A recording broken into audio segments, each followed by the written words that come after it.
दोस्तों आप लोग देख रहे हैं प्रोवाइंस 1 मिलियन। तो फिर से एक बार स्वागत है प्रोवाइंस 1 मिलियन में। तो फिर से आ गए खेसारी लाल ट्रेंडिंग स्टार को अपडेट लेकर के, और स्वागत है आप सबका। हमारे चैनल को से जुड़े रहिए और आप सबको बता दें आज भी बवाल होने वाला है। आज भी बवाल होने वाला है।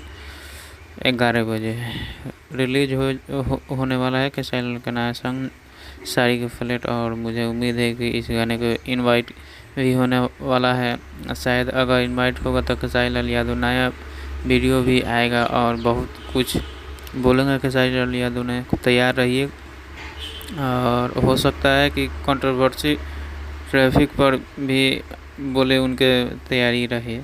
और कल आज आप लोग हिसाब से बहुत ही इंटरटेनमेंट दिन होगा, क्योंकि रिलीज हो रहा है।